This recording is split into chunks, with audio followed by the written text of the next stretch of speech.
Today in spirituality, I wanted to talk about how some people, including me, at some point I also used to say this, but I don't say it anymore because I know it very well, or I have a more better understanding, or I have a more enlightened about a certain topic. And that topic I'm going to talk about today, so that people don't have a continued myth about divine, God, and so on.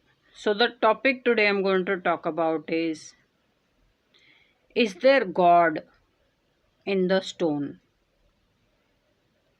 Because I repeatedly see or hear people say, why would somebody pray to a stone or an idol carved out of a stone?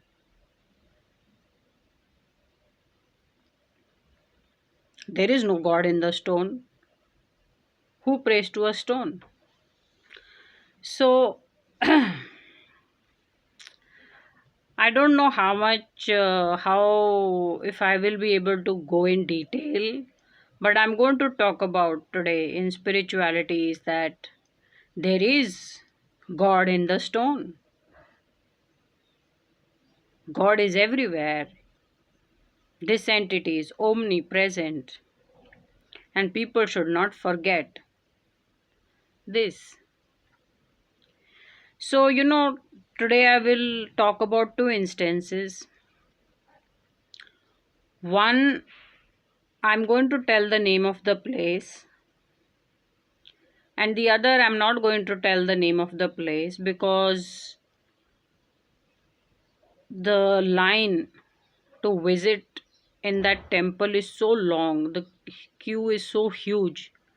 Already it runs chock a block, and if I tell the name, I don't know how they will manage the crowd and the traffic. I don't want to say the name.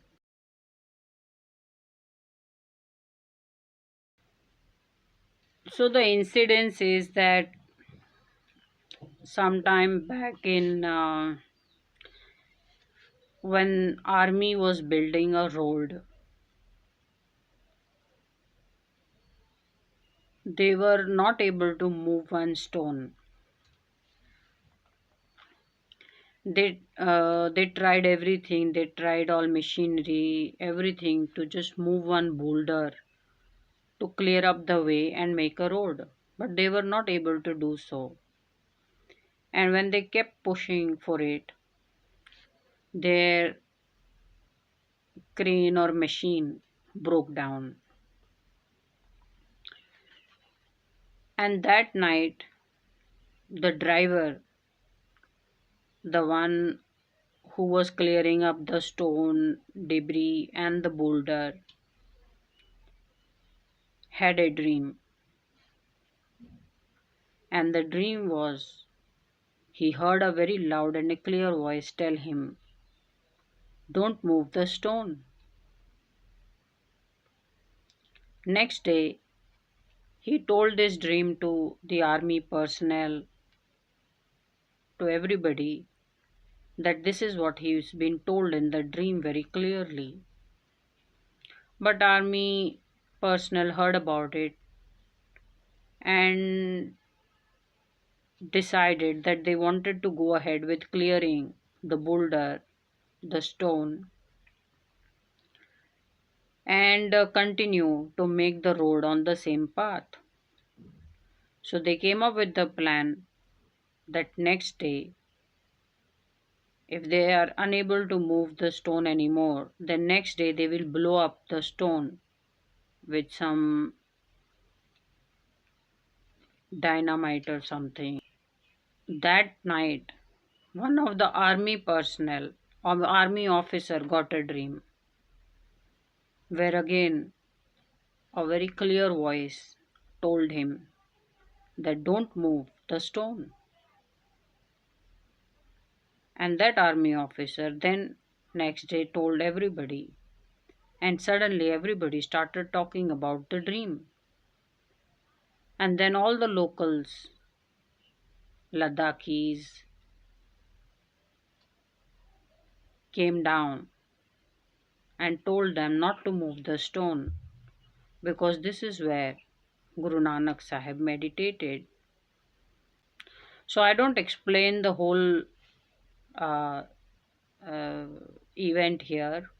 You could read about it in the wiki or on the internet. What is the how that stone is so sacred, and it would just not move. And when the Indian army who was clearing up the way to build a road got guided first by the driver and then through the Indian officer through a dream. Both of them had dream to not move the stone. That is when they decided that they shouldn't move the stone, and it was very, very sacred. And it is now a gurdwara. There is been built a gurdwara there, and it is very sacred. And I have been to that gurdwara sahib, and I have seen the pathar.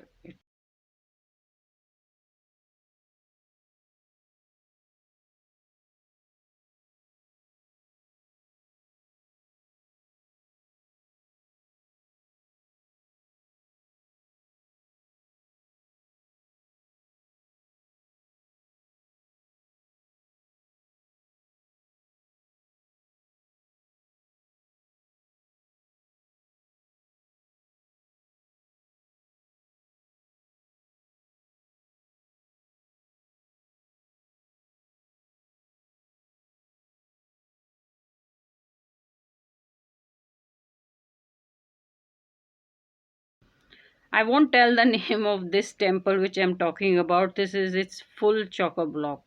Full choco block. It's so full. Sometimes people can be standing in a queue for maybe around 24 hours straight just to get the visit of the idol, which is, of course, made of stone. This is for people who say there is no God in stone, or what is the meaning of praying to a idol. There is God in the stone. And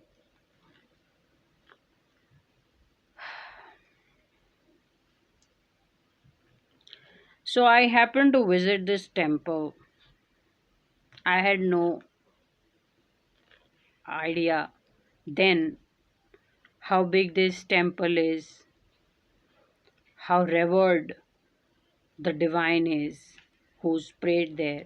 I had no clue. And thankfully, I was able to get the visit by not having to stand in the queue for too long. That day, the queue was short. So, all I can tell you is I experienced divine in that stone idol.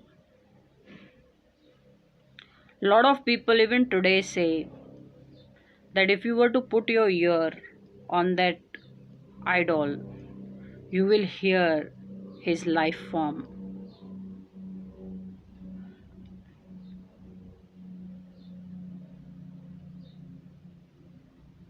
What would happen if the stone idol suddenly came to life?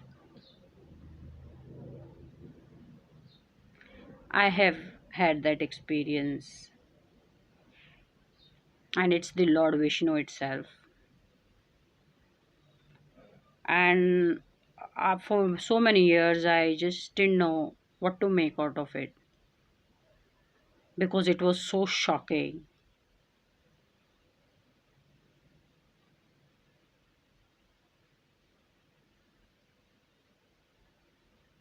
And then I gradually started to hear that if you put your ears to the idol, you can actually hear his life flow. And I said, I know that because I've experienced the idol come to life. And I don't think many people have experienced that.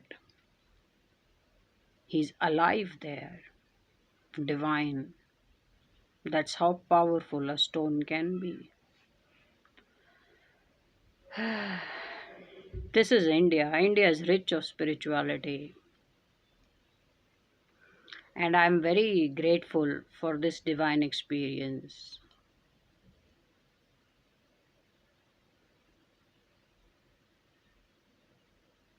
So, anybody who says there is no God in the stone, or what can a stone do, you have no idea. Stone can come to life, and there is God in the stone. It is true.